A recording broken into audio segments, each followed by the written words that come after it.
الحمد لله رب العالمين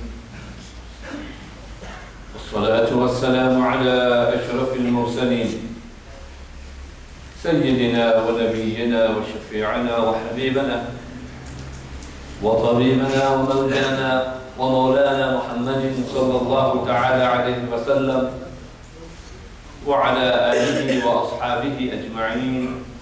السلام عليكم ورحمة الله وبركاته.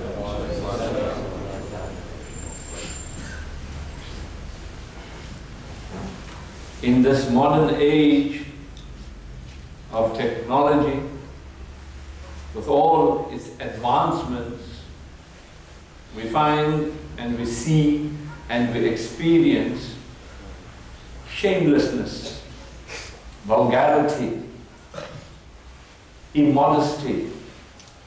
We find all this taking place and is being bombarded not only upon us, but the innocent youth grows into this type of shamelessness to such a degree.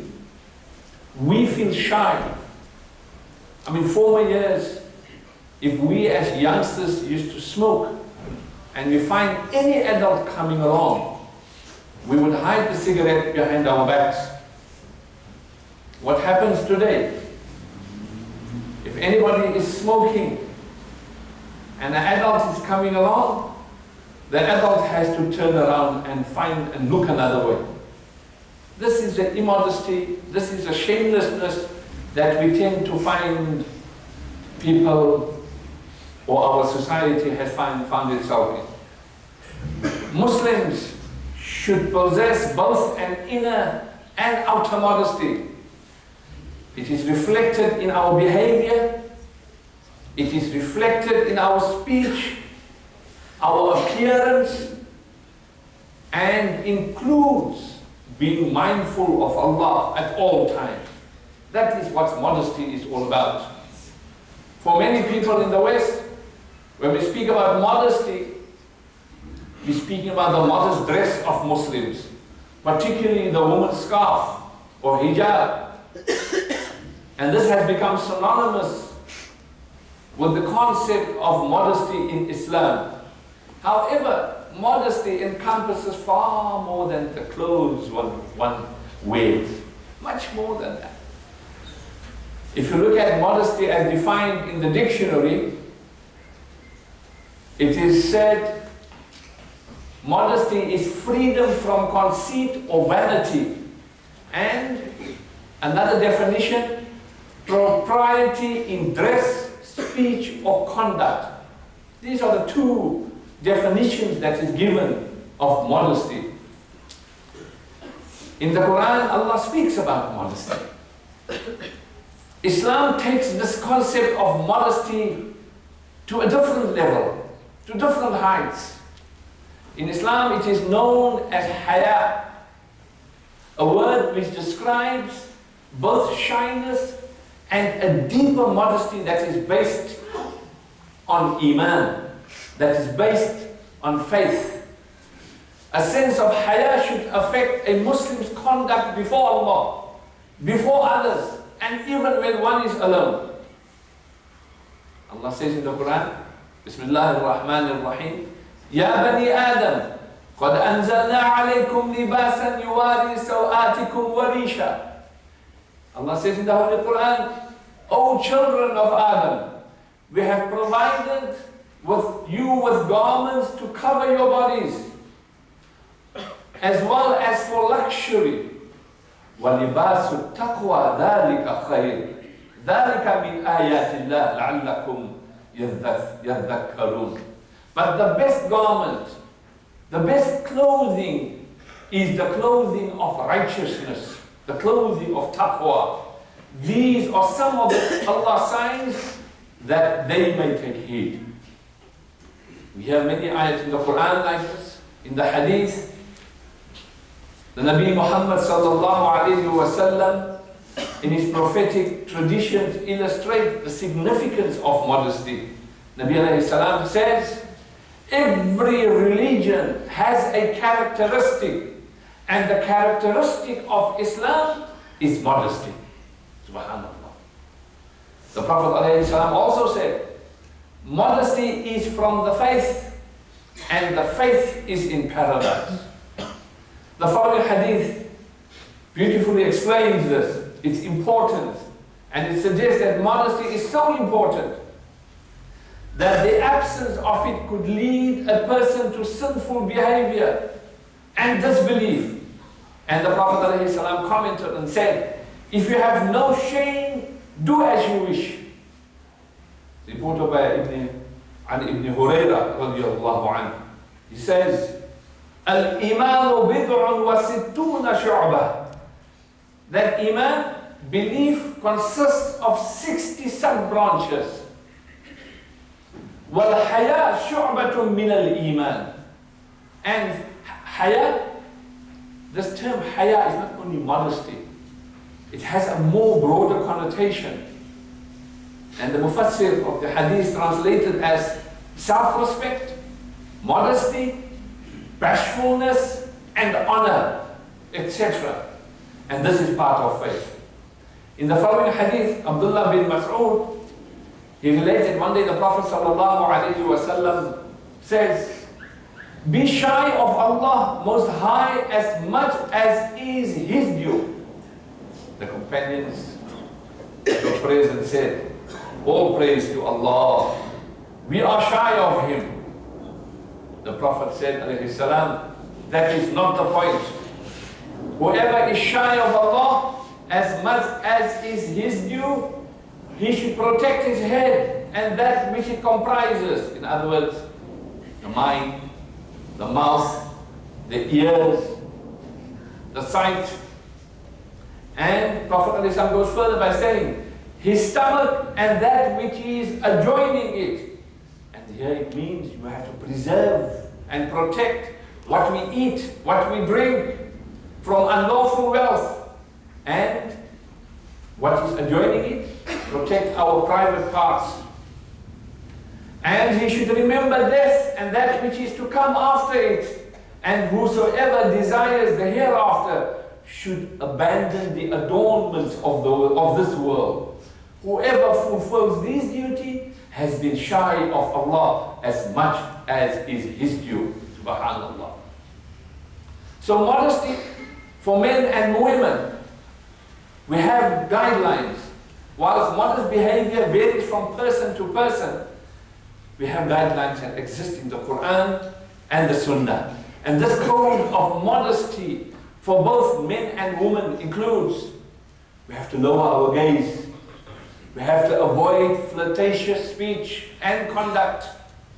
And we see this happening, especially when our mothers and our sisters and our daughters are going to work and they are in offices.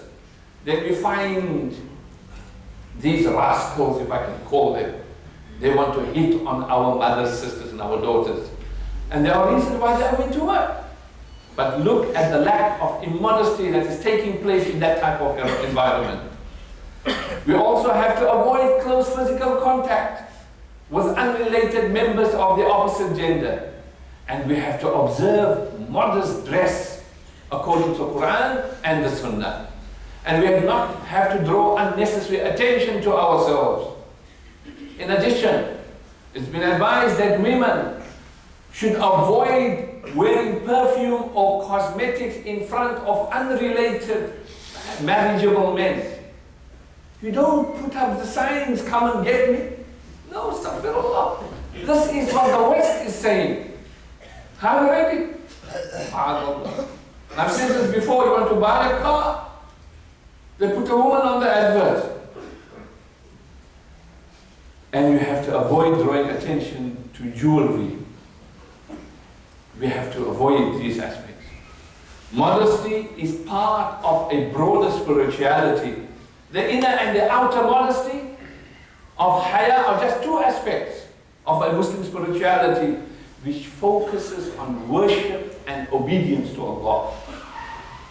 One should strive to be truthful, sincere, humble, patient, forgiving and charitable, moderate and kind and considerate.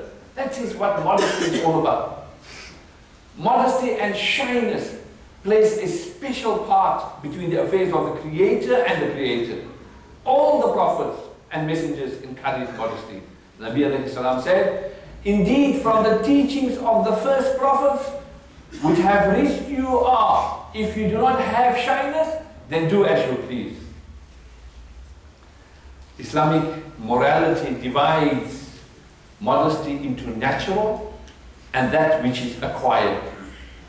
That which is inherent, like in boys and girls, this type of modesty is inherent. It's a quality which you will find in young ones. And you will see that when boys and girls are shy and they're not familiar with strangers, they will go hide behind the mother's skirt or they will hide behind the father's leg. That is inherent fitrah, which is within a child. And it manifests itself, for instance, in a natural human being to cover one's private parts. And we know the famous story of Adam and Hawa alayhi salatu wassalam, that when they ate from the forbidden fruit, what happened? They became aware of their private parts to such a degree they had to cover themselves. This is what happened. And as you know, as a result thereof, they were expelled from Jannah. Modesty is a quality that distinguishes human beings from animals. Animals follow their instinct without feeling any shame or any sense of right or wrong. Hence, the less modest a person is, he's more inclined towards the animals. Surat-e-insan, there's a beautiful saying in Arabic and in Urdu. Surat-e-insan or khaslat-e-haywan. That his appearance might be human, but his character, his akhlaq, is animalistic. Be careful. The more modesty a person has, the closer he is towards being a human being. And Islam has mandated certain legislations which induce the sense of modesty within humans. And this simple legislation is by asking permission to come into a house, for example. If your wife is alone at home and somebody comes, Assalamu alaikum, is so and so there, the wife has got no right to say, Alaikum salam, come inside for a cup of tea. That is not modesty. That's being immodest. Because the Prophet ﷺ said, I advise you to be shy towards Allah, the High, in the same way that you are shy towards a pious man from your own people. We have to be shy. We have to be shy of a stranger's gaze. Is one of the driving forces behind modesty in dress. And this can be seen, as I mentioned earlier on, in children. So Islam encourages us that we must screen ourselves. Allah mentions, قُلْ لِلْمُؤْمِنِينَ يَغُضُّوا مِنْ أَبْصَارِهِمْ وَيَحْفَظُوا فُرُوجَهُمْ ذَلِكَ أَزْكَىٰ لَهُمْ إِنَّ اللَّهَ خَبِيرٌ بِمَا يَصْنَعُونَ. Tell the believing men to lower their gaze and be modest. Ya Allah addresses the men. قُلْ لِلْمُؤْمِنِينَ. Tell the believing men to lower their gaze and be modest. That is purer for them. Verily Allah is aware of what they do. And here immediately Allah addresses, وَقُلْ لِلْمُؤْمِنَاتِ يَغْضُضْنَ مِنْ أَبْصَارِهِنَّ وَيَحْفَظْنَ فُرُوجَهُنَّ وَلَا يُبْدِينَ زِينَتَهُنَّ إِلَّا مَا ظَهَرَ مِنْهَا. And tell the believing women to lower their gaze and to be modest and to display of their adornment only that which is apparent, and to draw their veils over their chests and not to reveal their adornment. Further on is a whole section of the Quran. Allah speaks about how you can dress as far as your non-marriageable mahrams is concerned, for example, as opposed to outside. As seen from this verse, Islam or Islamic ethics view modesty not as a virtue for women only, no, it's for men as well. This modesty is reflected upon Muslim males, their clothing throughout the world, that long shirts reaching below the thighs and loose flowing trousers. It may still seem, however, that women bear the main brunt of dressing modestly. But we as men have to be very careful Because nowadays there seems to be a rise of men who seem to like men. So apart from a little ruku and sujood. We have to be careful. We have to develop modesty. That is important. Our akhlaq and our ways. Anywhere that we are. Anywhere. Because we must have shame. I remember as a young man when I used to grow up, especially when I was there in India for about 10 months or a year as a youngster, and we used to go fetch water, or the women used to go fetch water by the river. And when they used to come by anybody, even if they know them, they should take their scarf and clothes because of shyness. Even the midriffs used to be exposed, because that was the saris they used to wear as a culture. But they used to show their shyness and their respect to somebody whom they don't even know. And some people whom they even know. The shyness seems to be so absent in our society. We see it in our weddings, we see it in our receptions, we see it everywhere. The intermingling of the males and the females has become so common, we've become so used to it, we've become numb to it. The Prophet ﷺ said, God, Allah, is more deserving than other people of being shy. You have to be shy towards Allah when you are in private in the same way you are shy in front of people when you are in public. Do not be a devoted slave of Allah in your public behavior while you are an enemy of Him in your private affairs. Nabi alayhi salam warns us.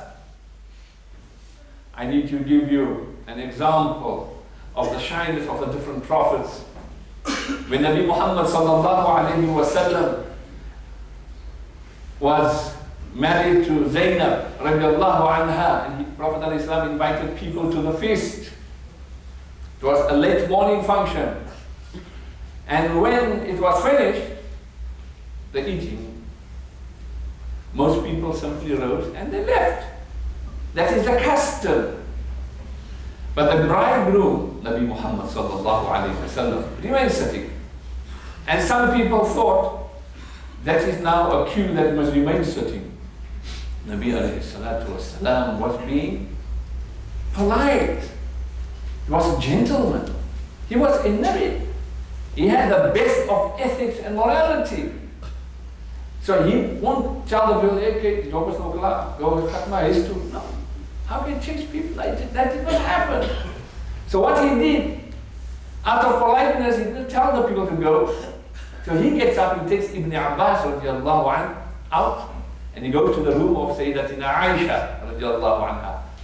And then before going to Zainab radiallahu anha's room, hoping that the guests will take note and hint, but all ministers from this Dutchveld.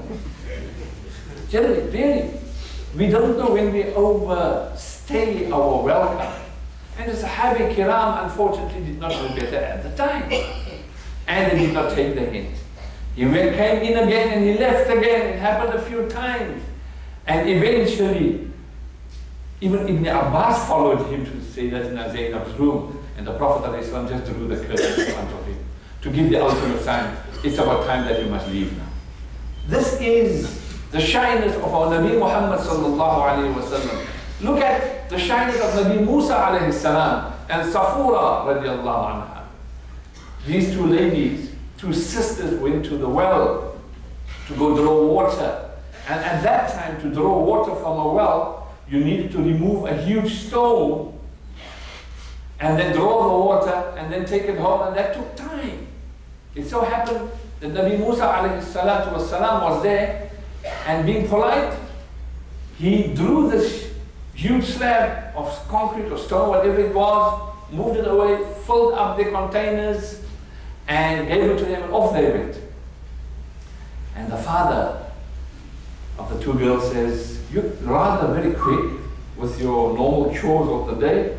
He said, "Yes, oh father." He was a kind man who assisted us in our labor today. He said, "Go fetch that man and invite him for supper or tea or whatever." And off she goes. And she says to Nabi Musa alayhi salam, "My father is inviting you so that he can reward you." Nabi Musa alayhi salam says, I did it for Allah's sake. I need no reward. I need no reward. But she insisted that the father has given an amanat and she needs to come with. And she goes forward leading the way and he is following her. It so happened a gust of wind blew and her dress lifted. Musa alayhi salam immediately lowered his gaze, but told her, please walk at the back and you give me directions which way to go. Subhanallah.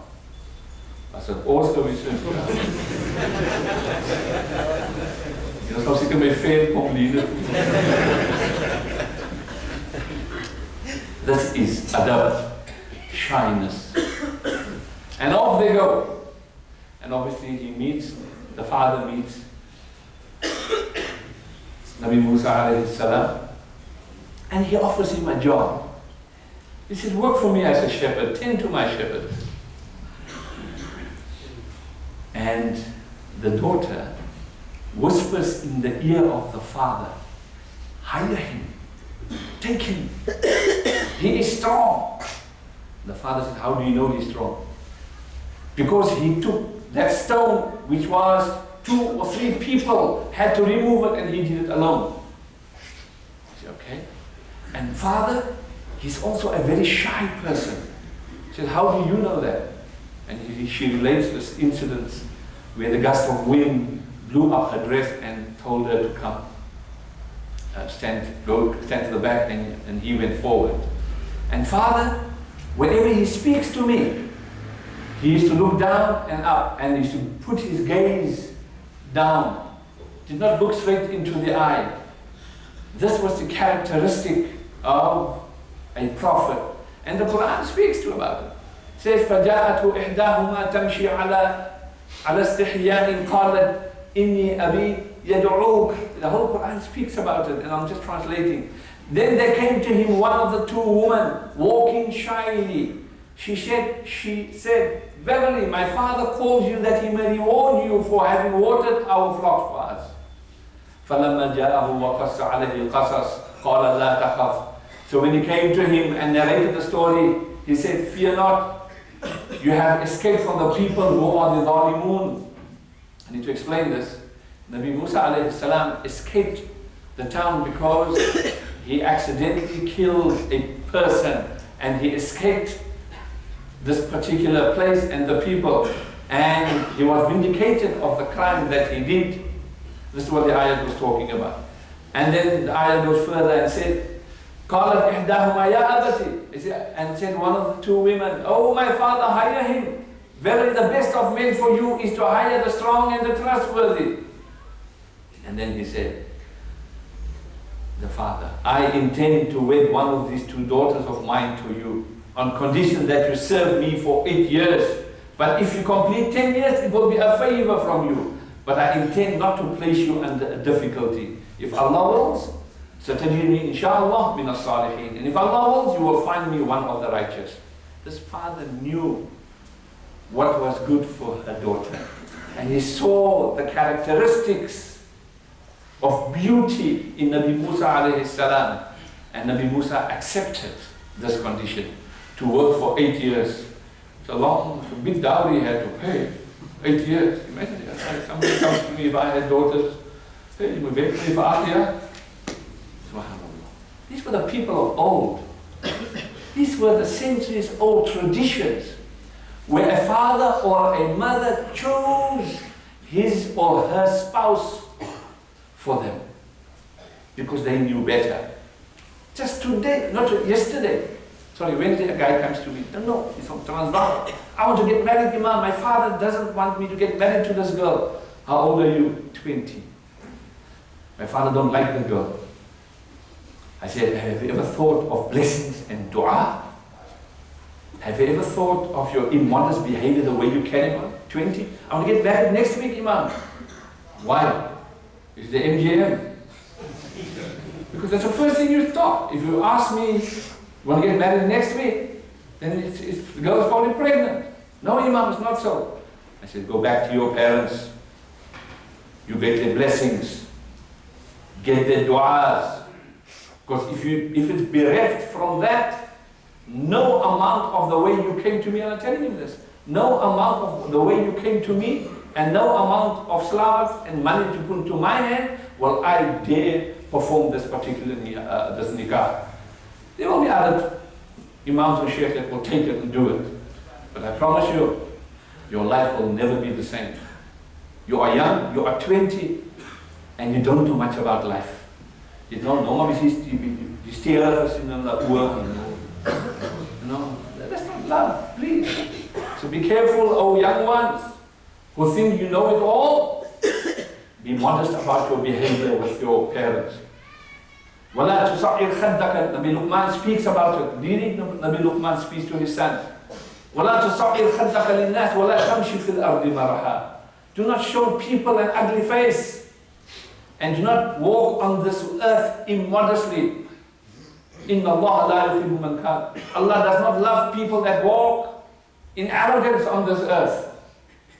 And of course the outcome of this marriage between Nabi Musa alayhi salam and Safura was blessed, subhanallah. Why? It was done with adab and modesty. So modesty and shyness in Islam goes a long way. Nabi Muhammad sallallahu alayhi wa sallam showed the same modesty. And here I want you to draw your attention. He was sitting in a well, Nabi alayhi salam, with his trousers, his eyes rolled up right over to his thighs. And Ibn Abbas comes in, he was still a young man. He said, Ya Rasulullah, your father-in-law is here. That was Sayyidina Abu Bakr as-Siddiq. And he came and sat next to him. He said, Ya Rasulullah, your other father-in-law is here. Who's that? That was Hafsa, father, Sayyidina Umar radiallahu anhu. He sat next to him. And then he came, he said, Ya Rasulullah, your son-in-law is here. Right? And then what did he do? He came and he could not sit in front.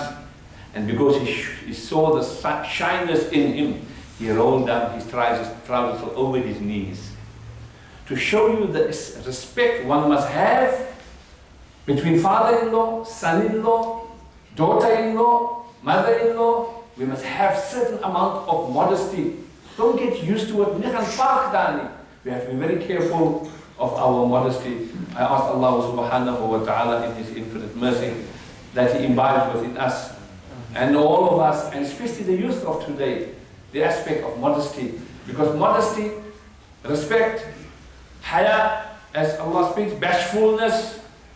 Sayyidatuna Aisha said, just remember, when I look into the eyes of Nabi Muhammad sallallahu alayhi wa sallam, I never saw such bashfulness. These were her words. I never saw such bashfulness more than a virgin girl. This was the bashfulness of our Nabi Muhammad sallallahu alayhi wa sallam. May Allah make us of those, Ya Rabbi.